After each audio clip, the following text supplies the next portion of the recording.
Good morning, everyone. It's Sunday, February 17th. It's time to go on the record. The city of Revere has weathered many storms, including the 2014 tornado. Now, Mayor Brian Arrigo is setting a course for the future. Could a proposed red line, blue line rail link be a game changer? To run or not to run? That is the question Seth Moulton is pondering. But is his real target vice president?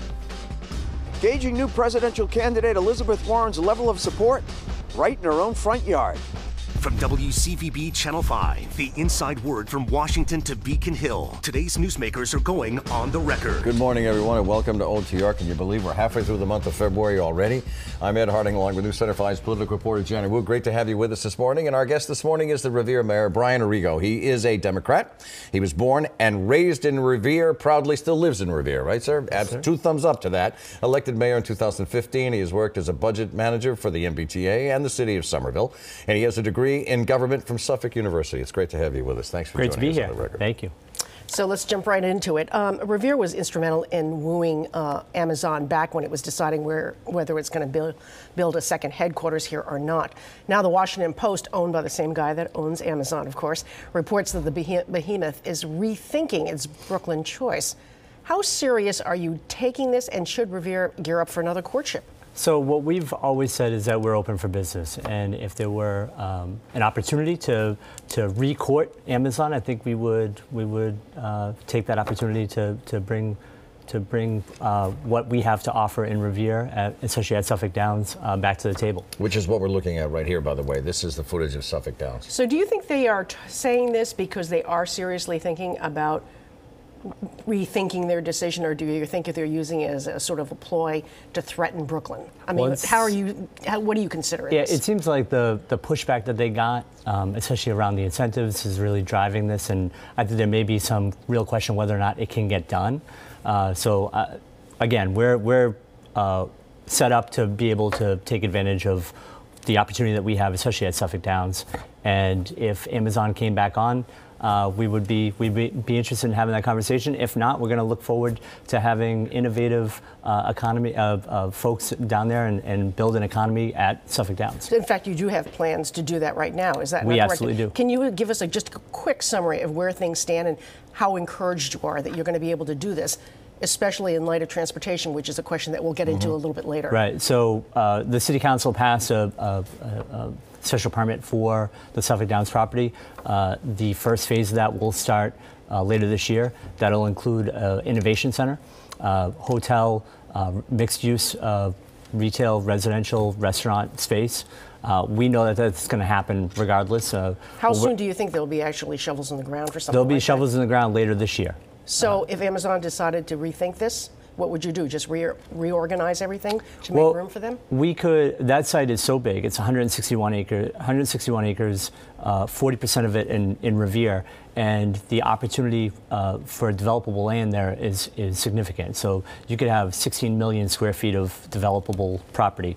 And if Amazon were to make a decision to rethink and maybe come back to the table with Boston, Revere, and Massachusetts, that could still work in the program that's been laid out. Janet mentioned just a few minutes ago, but let's talk about transportation, because Revere, in many ways, because of its physical location, is a gateway to the North Shore. It's a great location. It's on the ocean, and it's an entryway to the North Shore. So let's talk about the blue line, the red line.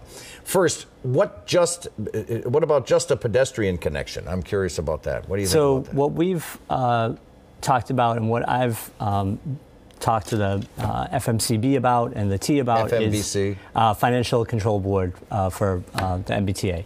Only a budget nerd. Only would know that. I want to make sure everybody knows what you're talking about. Yeah. No. So when I testified to the T and talked about the need for a rail connection, I think that a rail connection, RAIL, rail connection, is important, not necessarily just a walkway, but that connection really would help out not only Revere but North Shore communities all the way up. And the fact is, from the Wonderland parking garage, you can go to the top of it. You can actually see Cambridge.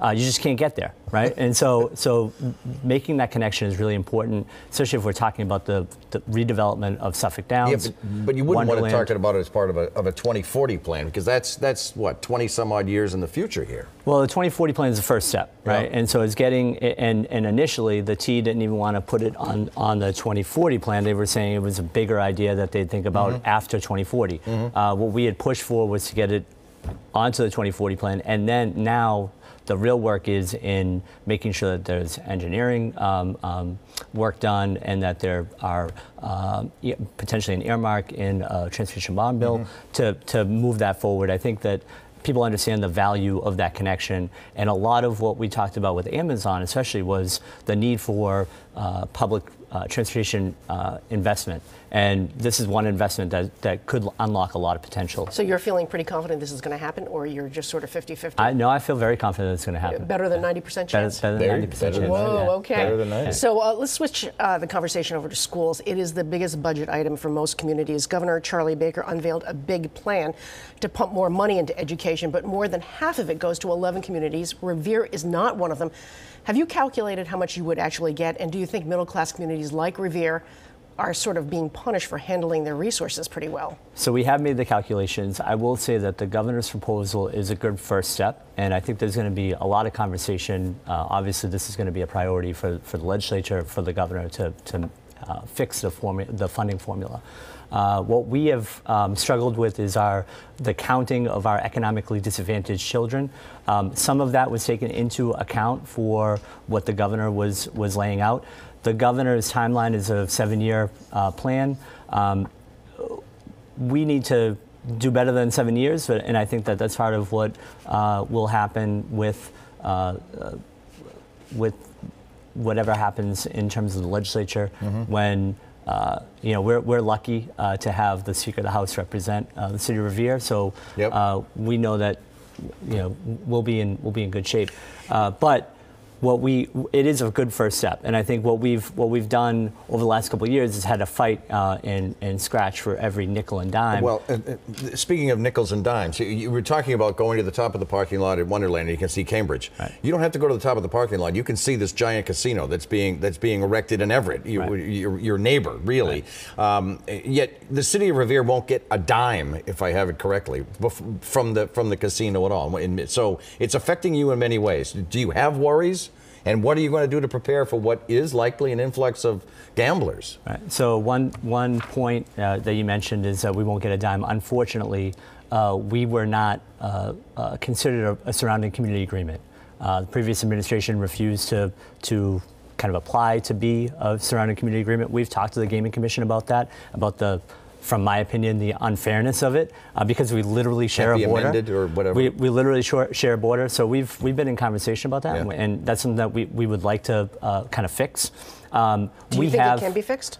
It should, from our perspective, it should be able to be fixed. But do you think it really will be fixed? I am hopeful that the Gaming Commission understands the fact that we literally share a border with Everett, and so we should be considered. So what I'm hearing is it is a concern for the mayor of the city of Revere. It's absolutely a concern, and so what I have to do is make sure that I protect my residents every single day, and that we get the best deal for our city and for our residents. And we're not getting a good deal right now because we have a casino that's going to open up in June that we get no money from. Every other surrounding community that we share a border with is getting money. We're not getting any money from Wynn in terms of a surrounding community agreement. What we've done is make sure that we work with the Gaming Commission to get transportation planning money and some other helpful grants, but it's not a surrounding community agreement, and that's something that we would like to have with the folks. It's time for the OTR Pop Quiz. Speaking of gambling, I'm going to take a gamble on these questions with you. All right, here we go. Let's do it. See, do you like that segue? See, you could take a gamble on these questions. This is a pop quiz. Here we go. A little Revere trivia. Question 1, this is a multiple choice. Go ahead, you can look at the screen and you can see the multiple choices. What was one of the earliest names for the land where Revere is now located? Was it Rock Hill? Was it Rumney Marsh? Was it Pullen Point? Rumney Marsh. Bingo, ding, ding, ding, ding. Perfect. B, Rumney Marsh. Question 2, we turn to the Red Sox. And what Red Sox legend was born in Revere? Was it, again, it's multiple choices. Was it Rico Petrocelli? Was it Bernie Cabo? or was it Tony Canigliaro? C. Tony Canigliaro. Tony C. without questione. Easy questions for someone who grew up in Revere. Absolutely. Yes. Another Revere legend, along with Tony C. We'll be right back.